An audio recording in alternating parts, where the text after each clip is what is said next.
Hello everyone. आज हम लोग पढ़ने वाले हैं टॉर्च बीरर चैप्टर के question and answer English class 10। Okay, तो पहला क्वेश्चन यहाँ पर हम लोग पढ़ना स्टार्ट करते हैं कि क्या पूछ रहा है। What did the old man do all his life, यानी जो बूढ़ा व्यक्ति था अपने पूरे जीवन में क्या किया था। बूढ़ा व्यक्ति कौन? जो इस चैप्टर में एक्चुअली बिजनेस कर रहा है, ठीक है, वह बूढ़ा व्यक्ति अपने पूरे लाइफ में क्या किया रहता है। What was it result, और इसका परिणाम क्या होता है। आंसर है the old man worked hard all his life. जो बूढ़ा व्यक्ति था वो पूरे जीवन क्या किया था, काफ़ी कठिन परिश्रम किया था। बाइंग एंड सेलिंग थिंग्स, चीज़ों को बेचता था और खरीदता था। एक तरह से वो क्या था, एक व्यापारी था या एक बिजनेसमैन था, ठीक है। It result was that he had earn a lot of money, यानी इसका परिणाम क्या हुआ, जब वो बिजनेस कर रहा था, चीज़ों को खरीदता था या बेचता था, तो उससे ढेर सारे पैसे वो बूढ़ा आदमी कमाया, ठीक है। एंड बिकम ए रिच, और पैसे कमाते कमाते वो काफ़ी रिच या धनी पर्सन बन गया, ठीक है। क्वेश्चन नंबर 2 पूछ रहा है what did the old man feel on day, ठीक है। एक बूढ़े व्यक्ति ने क्या अनुभव किया, ठीक है। तो इसका आंसर है one day the old man felt that he had not long to remain in this world. एक दिन क्या हुआ, बूढ़े आदमी ने अनुभव किया कि वो इस संसार में ज़्यादा अधिक समय तक नहीं रह सकता है। इसका मतलब है कि वो काफ़ी बूढ़ा हो चुका था, अब वो जल्द ही मरने वाला था। तो इसके बाद से वो क्या करता है, he felt the need of disposing his money before his death. और इसके बाद वो चाहता था कि वह अपने मृत्यु के पहले जितना भी पैसे वो कमाया है वो अपने बेटों को दे दे, ठीक है। क्वेश्चन नंबर 3 है to whom did the old man want to give all his money, ठीक है। ये जो क्वेश्चन है 2012 में, 2014 में और 2016 में पूछा गया है यूपी बोर्ड एग्जाम में, ठीक है। तो ये जो क्वेश्चन है काफ़ी इंपॉर्टेंट है। इसमें क्या पूछ रहा है, बूढ़ा व्यक्ति सारा धन किसको देना चाहता था। तो इसका आंसर है the old man wanted to give all his money to one of his sons who proved himself to be the clever of the two. यानी बूढ़ा व्यक्ति जो था वह अपना सारा धन अपने उस पुत्र को देना चाहता था जो स्वयं को दोनों से अधिक चतुर या इंटेलिजेंट सिद्ध करे, ठीक है। क्वेश्चन नंबर 4 है what was the problem before the old man, यानी बूढ़ा आदमी के पास सामने क्या क्या समस्या थी। How did he solve it, उसने इस समस्या को किस तरह हल किया। तो इसका आंसर है the problem before the old man was to find out which of the two sons was clever, यानी उसके सामने अधिक समस्या थी कि किस पुत्र को वो अपना पूरा धन दे, ठीक है। It's solve by giving them a test. इसके बाद से इस प्रॉब्लम को किस तरह क्या करता है, सॉल्व करता है, एक टेस्ट के थ्रू सॉल्व करता है। जैसे कि वह अपने बेटे को कहता है कि आप लोगों को क्या करना पड़ेगा, एक काम करना पड़ेगा, ठीक है, एक टेस्ट देना पड़ेगा, उसके हिसाब से मैं डिसाइड करूंगा कि आप दोनों में से कौन ज़्यादा क्लेवर और बुद्धिमान है। जो ज़्यादा बुद्धिमान साबित करता है अपने आप को, उसको वो बूढ़ा आदमी अपना पूरा धन या पैसे देने के लिए राजी हो जाएगा। क्वेश्चन नंबर 5 है what did he say to his sons in the lessons torch bearer. उसने टॉर्च बीयरर नामक पाठ में अपने पुत्रों से क्या कहा। तो इसका आंसर है he gave his two sons 1 rupees each, यानी वह अपने दोनों बेटों को 1-1 रुपये दिया। He asked them to go separately and buy something in a couple of days which would fill the whole house.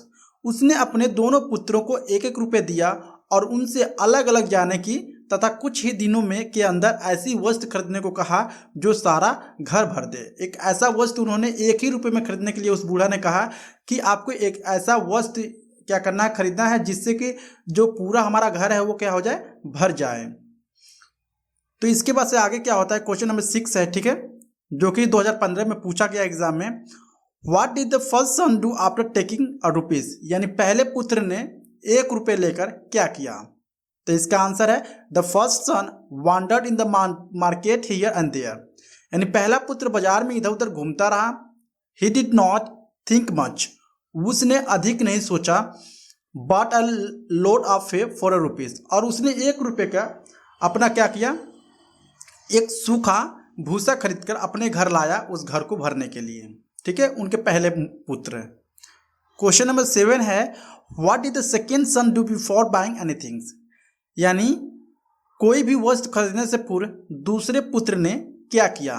तो इसका आंसर है before buying anything the second sun who was really clever, यानी कोई भी वस्तु खरीदने से पूर्व दूसरा पुत्र जो था वास्तव में काफी चतुर था।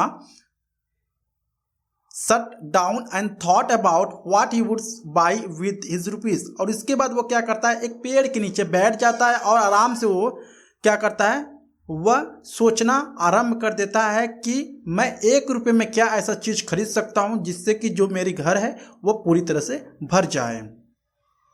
क्वेश्चन नंबर 8 है what happened when the second son lit the candles, जब दूसरे पुत्र ने मोमबत्तियां जलाई तब क्या हुआ। तो इसका आंसर है the second son stood 2 or 3 candles in each room, when he lit the candles the whole house was filled with light. दूसरे पुत्र ने प्रत्येक कमरे में 2 या 3 मोमबत्तियां लगा दी या जला दी, ठीक है। जब उसने मोमबत्तियों को जलाया तो सारा घर जो था प्रकाश से भर गया। इस तरह से जो एक चैलेंज था उन लोगों के सामने, जो छोटा वाला उनका लड़का रहता है, उस बूढ़े का लड़का रहता है, वह बुद्धिमानी दिखाते हुए जब बाजार जाकर क्या करता है, कैंडल खरीदता है, अगर मोमबत्ती खरीदता है, और उस मोमबत्ती को लेकर 3-4 रूम रहते हैं, उसमें 2-2 3-3 मोमबत्ती रख देता है और उनको माचिस लेके जला देता है। और इसके बाद से क्या होता है, मोमबत्ती जब जलती है तो उसके प्रकाश से जो पूरा घर रहता है रोशन हो जाती है, मतलब भर जाती है। इसके थ्रू जो चैलेंज था उस बूढ़े आदमी का वो क्या करता है, फिलअप कर देता है। ओके, सो क्वेश्चन नंबर 9 दिया गया यहाँ पर, ये काफ़ी इंपॉर्टेंट है क्योंकि 2012 में पूछा है, 2015 में और 2016 और 18 में पूछा है, ठीक है। सो क्या क्वेश्चन है, how did the second sun show true wisdom, यानी दूसरे पुत्र ने सच्ची बुद्धिमानी कैसे दिखाई। तो इसका आंसर है the second sun purchased a few candles with his rupees and field A entire house with their lights, दूसरे पुत्र ने अपने रुपए को की कुछ मोमबत्तियां खरीदा तथा उनके प्रकाश से पूरा घर भर दिया। देन आफ्टर क्या हुआ, thus he prove that he was more intelligent than his elder brother, इसके बाद से इस प्रकार उसने सिद्ध कर दिया कि वह अपने बड़े भाई से अधिक बुद्धिमान है। क्वेश्चन नंबर 10 है व्हाट डिड हिज फादर से टू हिम, उसके पिता ने उससे क्या कहा। इसका आंसर है हिज फादर सेड, यानी उसके पिताजी कहें that he had shown true wisdom and he was cleverer than his brother, उसके पिता ने कहा कि उसने सच्ची बुद्धिमानी दिखाई है तथा वह अपने भाई से अधिक चतुर है, इसलिए वो उसे सारा धन देगा। क्वेश्चन नंबर 11 है how can we prove to be a good citizen of our country, हम अपने देश के अच्छे नागरिक कैसे सिद्ध हो सकते हैं या कैसे बन सकते हैं। तो इसका आंसर है we can prove to be a good citizen of our country by using our powers and abilities in the service of the country, हम अपनी शक्तियों और योग्यताओं को देश की सेवा में प्रयोग करके अपने देश के अच्छे नागरिक सिद्ध हो सकते हैं या हम अच्छे नागरिक बन सकते हैं। क्वेश्चन नंबर 12 है why should we try to become a good citizen, हमें अच्छे नागरिक बनने का प्रयास क्यों करना चाहिए। तो इसका आंसर है a good citizens love and service his country, एक अच्छा नागरिक अपने देश से काफ़ी प्यार करता है। He use his power and ability to try spread light into the part of his country, यानी वह अपनी योग्यताओं और क्षमताओं से देश के कोने कोने में प्रकाश फैलाना चाहता है। So we need to become a good citizen, अतः हमें अच्छा नागरिक होने की आवश्यकता है। क्वेश्चन नंबर 13 है kindness, strength, intelligence, honesty, courage, understanding, good health listed above the our power of body, ठीक है। सो ऊपर सर ठीक है जितना दिया गया है जैसे kindness, strength, intelligent, honesty, courage, understanding, good health, ठीक है, ये सारी जो चीज़ है एक तरह से क्या है हमारी बॉडी की पावर ऑफ बॉडी यानी पावर है, ठीक है। Mind and characters classify them under the 3 heads. तो पहला है answer power of body, strength, good health, ठीक है, यानी जो बॉडी की पावर होती है क्या क्या होती है, स्ट्रेंथ यानी हमारी जो ताकत होती है, हमारी जो बॉडी की ताकत होती है और हमारी जो अच्छी हेल्थ होती है उसको हम बोलते हैं पावर ऑफ बॉडी, ठीक है। पावर ऑफ माइंड किसको कहते हैं? Intelligent and understanding. जब कुछ भी हम लोग समझते हैं या हमारी जो बुद्धि होती है उसको हम बोलते हैं power of mind. Power of character किसको बोलते हैं? काइंडनेस, करेज, ऑनेस्टी। काइंडनेस क्या होता है? हम लोग जो दया दिखाते हैं, जो हम लोग धैर्य रखते हैं और जो हमारे अंदर ईमानदारी रहती है उसको हम बोलते हैं power of character. Okay, question number 14 है, how can we use this power and ability to spread light over all the parts of our country. ये जो क्वेश्चन है 2010 में पूछा गया है, ठीक है। देश के सभी भागों में ज्ञान फैलाने के लिए हमें इन शक्तियों और योग्यताओं का किस प्रकार प्रयोग करना चाहिए? तो इसका आंसर है we can use this power and ability to spread light over all part of our country by becoming a good citizen. हमें अच्छे नागरिक बनकर तथा अपने देश की सेवा में लगाकर इन शक्तियों और योग्यताओं का प्रयोग देश के सभी भागों में प्रकाश फैलाने का कार्य कर सकते हैं। क्वेश्चन नंबर 15 है, what have hay and light been compare to. यानी हे में और लाइट में क्या तुलना की गई है यहाँ पर? आंसर है he has been compare to useless work. यानी जो है जो भूसा, वो बड़े वाले लड़के ने जो भूसा खरीद के बाजार से लाया, सोचा कि उससे वो पूरे घर को भर देगा, वो क्या था? एक तरह से यूजलेस वर्क था, मतलब काफ़ी ख़राब काम था। हमें उस तरह के काम नहीं करने, हमें अपने दिमाग का प्रयोग करके काम करना, हमारे अपने इंटेलिजेंस का प्रयोग करना है, उसके थ्रू हमें काम करना है, ठीक है। एंड लाइट क्या दिखाया गया इसमें? Light has been compare to a good deeds. जो लाइट है वो अच्छे कार्य को दिखाता है या अच्छे कार्य को दिखाने के लिए इसमें प्रयोग किया गया है। And service of the country, ठीक है। Question number here long answer type question, ठीक है, लॉन्ग क्वेश्चन है, ठीक है। सो क्वेश्चन में पूछ, यहाँ पर पहला पूछ रहा है question number 1, what was the problem with the old merchant, how did he solve it. बूढ़े व्यापारी के साथ क्या समस्या थी, उसने इसे कैसे हल किया? तो इसका आंसर है once upon a time there was an old man. यानी एक समय की बात है, एक बूढ़ा आदमी रहता था। He worked all his life buying and selling things. वो अपने पूरे जीवन क्या किया? चीज़ों को खरीदता था और बेचता था। एक तरह से वो क्या था? एक व्यापारी था। It result was that he had earn a lot of money. यानी इसका जो परिणाम हुआ, खरीदने और बेचने से सामान, जो व्यापारी था काफ़ी धनी हो गया था, उसने काफ़ी ढेर सारा पैसे कमा लिए थे। And had become a rich, and वो धनी भी हो गया था। ही हैड 2 सन्स, और उसके पास 2 बच्चे थे। व्हेन ही बिकम ओल्ड, जब वो बूढ़ा हो गया, he had a problem home he should give his money. यानी उसके सामने एक प्रॉब्लम थी कि आखिर मैं इतने पैसे कमाया हूँ अभी तक पूरी उम्र में, तो मैं इस पैसे को किस बेटे को अपने दूँ। He wanted to give it to the son who proved to be wiser. वह अपने उस बेटे को पैसा देना चाहता था जो अपने आप को काफ़ी बुद्धिमान सिद्ध कर सके। टू सॉल्व दिस प्रॉब्लम, यानी इस प्रॉब्लम को सॉल्व करने के लिए he gave each of them 1 rupees. यानी दोनों बच्चों को अपने 1-1 रुपये देता है। देन ही आस्क देम, और उनसे कहता है to buy a things which may fill the whole house with it. यानी आपको 1 रुपये में ऐसे चीज़ें खरीदनी होगी जिससे कि जो घर है वो पूरी तरह से भर जाए। The first son bought a careful of a, यानी जो पहला उनका बड़ा वाला लड़का रहता है वो क्या खरीदता है? वो 1 रुपये से भूसे खरीदता है। But it was not enough to, लेकिन ये इनफ नहीं था, ज़्यादा नहीं था उस घर को भरने के लिए। कवर्ड द फ्लोर, ठीक है। The second son bought many candles of rupees, ठीक है। लेकिन दूसरा वाला जो छोटा लड़का था उनका, वो सीधे बाजार जाता है, सोचता है बाजार जाता है और वहाँ से कैंडल यानी मोमबत्ती खरीद के लाता है। He put 2 or 3 candles in each room. वह हर एक रूम में 2 से 3 कैंडल यानी मोमबत्तियाँ रख देता है। एंड लिट देम, और उसके बाद वो जला देता है। और शाम का समय रहता है। At the once the whole house was filled with the light, और इसके बाद से वो जो पूरी घर रहती है वो लाइट से भर जाती है। द फादर वॉज प्लीज्ड, जो उसके पिताजी रहते हैं वो दूसरे वाले लड़के से काफ़ी प्रसन्न हो जाते हैं। He said he had shown true wisdom. इसके बाद से उसके पिताजी कहते हैं कि उस छोटे वाले बच्चे ने काफ़ी जो सत्य भरी विजडम यानी कि बुद्धिमत्ता दिखाई है। So he gave all the money to his second son. इसलिए वो जो बूढ़ा आदमी रहता है अपने छोटे वाले लड़के को अपना पूरा धन दे देता है। क्वेश्चन नंबर 2 है यहाँ पर, जो 2008 में पूछा गया था। What are the different power and ability given us. यानी हमें क्या क्या क्या क्या पावर और क्या क्या एबिलिटी दी गई है। How can citizens use to speed lights, और हम जैसे नागरिक को हम किस तरह से इसका प्रयोग करके प्रकाश डाल सकते हैं पूरे दुनिया में। ठीक है, तो इसका आंसर है the different power is given us are power of body, यानी हमें डिफरेंट तरह का पावर दिए गए हैं, जैसे कि power of body, power of mind, power of character.